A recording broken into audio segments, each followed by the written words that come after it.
know what's really hard to accept? A hard pill to swallow, my friend. When you are intentional and you put forth a maximum effort because you wanted to come through for this person, you wanted to please this person, you wanted to do a good job because you knew that that person would appreciate it. So you put all the bells and whistles in it. You make sure you don't cheat the lesson. You give it all you got, and the whole time you're so excited and happy because of how that person will receive it, right? So you do it all up and you're done, and you finally give it to the person. You finally present it to the person, and it's all crickets. Not only don't they respond the way you think they're gonna respond, they don't respond at all. So you wrestle with this for a little while and you think, what could I have done wrong? And at the end of the day, you realize that you didn't do anything wrong. The person just didn't appreciate it the way you thought they would. Doesn't that hurt? Isn't that painful, my friend? I know we gotta do things for ourselves and we gotta only expect what we can give ourselves. But when you really put forth the effort, when you really are intentional about uplifting that person, about doing something good for another person, for them to not appreciate it, it definitely hurts, my friend. But whose fault is it? Is it their fault or is it yours? It's your fault, my friend, because no one told you to have that expectation from them. It's almost like when you loan money out, you got to assume that that money will never come back.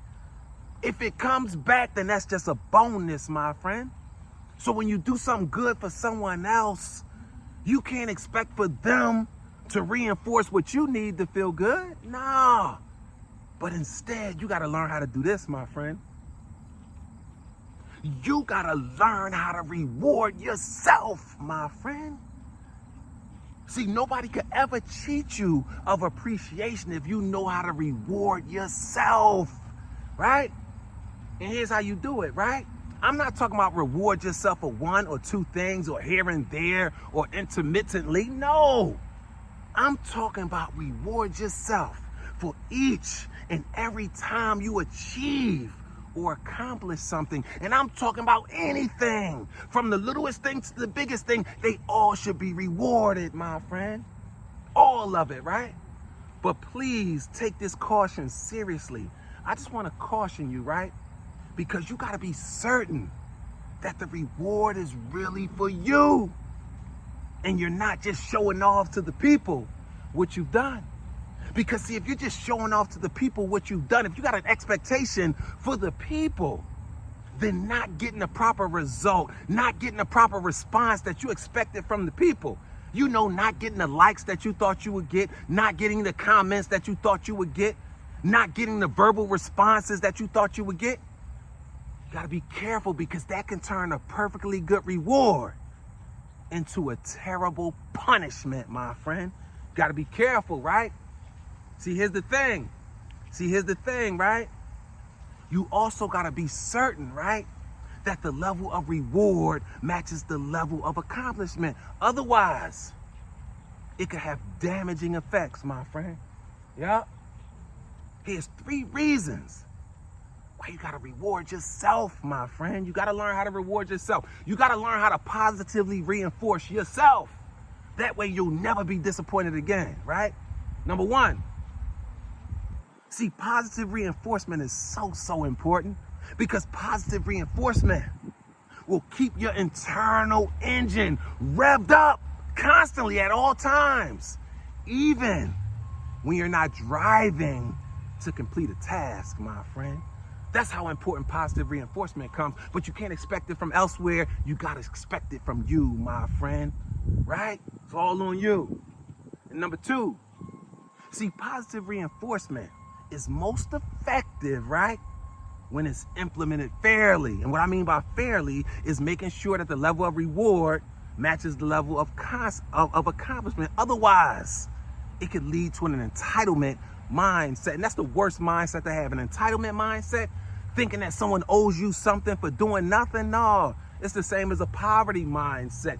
that's not what you want. That's not who you want to become, my friend. Stay far, far away from that. Learn how to reward yourself, my friend. And number 3, you got to develop a greatness mindset. A mind bold enough to believe, right? That rewarding yourself is a constant reminder that the game is not over until you win, my friend, because the game is already set up for you to win. You just got to learn how to play the right way. And the right way is personally accountable to the core. You got to be personally accountable to the core, my friend. Know your why. Hold on to your why in every instance. That way you won't be relying on external factors to build you up internally, my friend. That internalized thing is too important to rely on other people for. You are the one, my friend. That's why you got to learn how to reward yourself, my friend. You'll never feel left out ever again.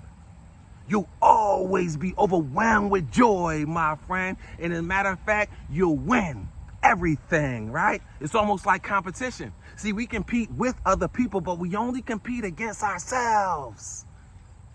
You're guaranteed to win each and every time, my friends. That's really why we playing, right? We're not just playing to survive. No, not at all. We are playing and living this life so that we can thrive. So your job is to look at every situation, milk every instance, so that you can be in position to thrive, my friend. That's what it's all about. And the best way to thrive is by rewarding yourself, my friend. So while you out here letting your light so shine before man, right? While you rewarding yourself, right? Never forget, my friend, you were born to be great.